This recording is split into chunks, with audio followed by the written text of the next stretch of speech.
Hi, my name's Amy Wolstenholme. I'm a school-based PT, and I want to share important information with parents of children with cerebral palsy and cerebral palsy-like disorders. I suspect with your child's diagnosis, hip surveillance was discussed and even planned for. This is an opportunity to explain the importance of it. Our objectives today are that you'll have a clear understanding of your child's GMFCS level and how it relates to hip surveillance. You'll understand the importance of regular hip imaging and demonstrate an understanding of how to advocate for your child with regards to their hips. Everyone here generally knows what cerebral palsy is. The definition is important because the abnormal muscle tone and pull that come from the diagnosis can cause the hip displacement, which is at the heart of this lecture.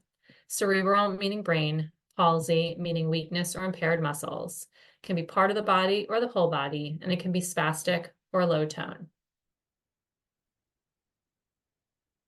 When children are born with cerebral palsy, the neurological symptoms do not progress. It is not degenerative. That said, the neuromuscular status of kids with CP changes as a result of changes in muscle tone. Many kids with CP are born with low tone, and the increased tone in certain muscles develops as the kids develop movement patterns that function for them. An example of this is when children throw their heads back to roll and roll with their extensor muscles. The extensor tone increases while the flexors or abdominals remain weak and become overstretched.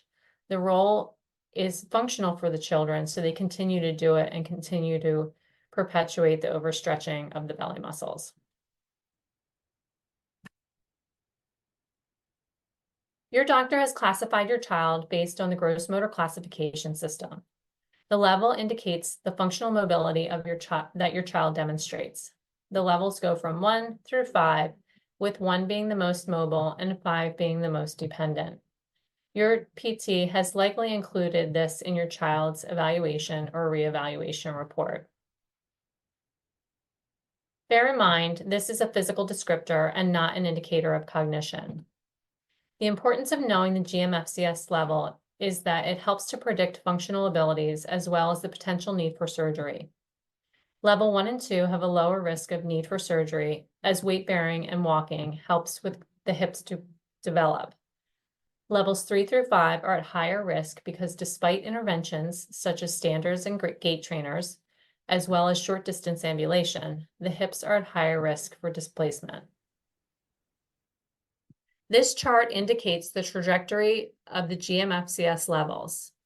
Between the ages of 2 and 7, gross motor progress generally levels out. This GMFCS levels demonstrated accuracy from ages 2 to 3, with most children being diagnosed with CP by the age of 2 in the United States. Doctors want to keep a close eye on the hips of these children. The hips are at high risk of hip dysplasia, which leads to subluxation and untreated dislocation. The abnormal muscle pull in these kids create forces which put them at higher risk for hip displacement. The kicker is that the symptoms of these hip issues are completely absent. They are painless, and the only measurement for the degree of displacement is the migration percentage, which is calculated by X-ray. Pain only begins when the hips are fully dislocated. At this point, the hips cannot be reconstructed. This is why hip surveillance or routine imaging is recommended at the time of diagnosis and to continue every 6 months to a year through adolescence. Monitoring the hip migration allows doctors to see the changes and make recommendations for intervention. The ultimate goal being to maintain function and improve quality of life. This is a quick visual depicting the options which arise from imaging.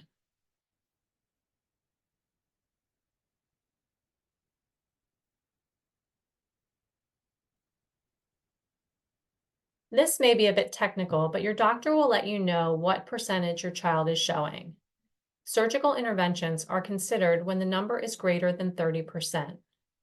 Muscle releases have been a traditional option to reduce the pull on the hips and buy time until a full reconstruction would be necessary.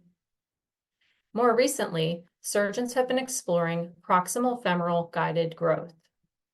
If your child is young, under age 6 through age 10, depending on your doctor, and between 25 to 30% hip migration, they can do proximal femoral guided growth. Over 30% and over age 10, reconstruction or derotation osteotomy is recommended. At 100%, full dislocation, children need a salvage surgery to reduce pain. If a child has a migration percentage of 30 or greater before the age of 6, muscle lengthenings of the adductors and psoas are common to prevent hip dislocation. By reducing the spastic pull on the muscle, they can reduce the migration percentage. This is an example of how the hip position changes after the muscle lengthening.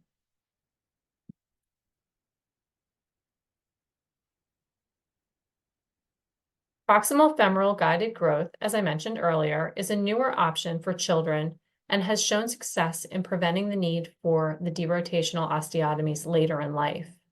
This is a comparably simple procedure in which a screw is inserted through the neck of the femur into the head of the femur, encouraging the bone to grow around it. This creates an improved angle of the neck of the femur.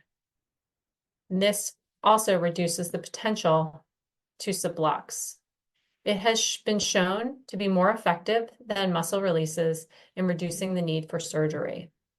This is a newer procedure that is best done before the age of 6, but has been successful up to age 10.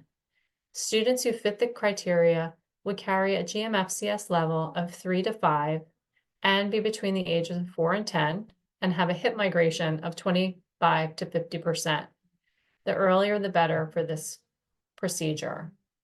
The risks of the side effects are much lower due to the minimally invasive nature of the procedure. The children can get back up on their feet quite quickly after this.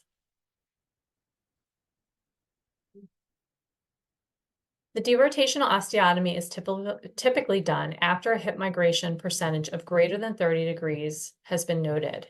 It might be earlier if the child is ambulatory and the subluxation is causing a leg length discrepancy, which impacts their gait. The osteotomy can improve functional outcomes as well as prevent the pain of full dislocation. The surgery is complex and has a long recovery. There is a higher risk of complication with the surgery, at least in part due to the medically fragile nature of many of the candidates. You can see the extensive hardware used. This can be removed if it is causing pain after about 18 months after the surgery. The incidence of dislocation after this surgery is approximately 5%. As the hips dislocate, the head of the femur changes shape so significantly that it can't be restored. As a result, surgeons perform a salvage surgery as a palliative management to reduce pain and improve quality of life.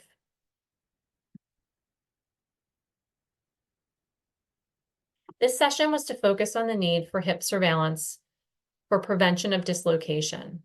Regardless, it should be known that PTs are using all therapeutic interventions at our disposal to support hip health by using evidence-based practices.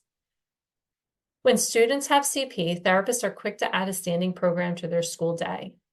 Programs are typically an hour per day and are recommended if a child is not walking in the classroom. Students should have as many opportunities to stand actively as they can. This means using their legs to transfer if they can weight bear instead of being lifted. When children are little, lifting is often the easiest and quickest option, but by encouraging the active use of their bodies, we can help stave off the need for surgery. As they get bigger and harder to lift, they will still have the tools they need to actively participate in transfers. We also use hands and knees, tall kneel, half kneel, things like that to promote hip health and development. While these are good core engaging activities, we use them also to encourage weight bearing in a functional manner and go through the developmental sequence. This helps to encourage bone growth. My hope is that this is a reminder of the importance of hip surveillance, and it will help you to take an active role in your child's hip health. When your child has multiple complications and issues from their disability, it can be easy to let an appointment for a routine x-ray slide because your child isn't in pain. The reality of the silent situation cannot be understated. It is never too late to get the next x-ray, so don't wait until next year.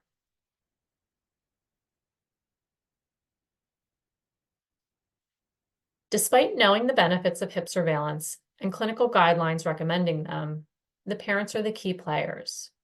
We need to identify barriers to getting the x-rays done and support families where we are able. Some examples of barriers would be who schedules the appointment and takes the child? Is this an easy process through your provider? Do you have to wait for callbacks and play phone tag? Do you have transportation for your child? Do you get feedback immediately on the x-rays taken?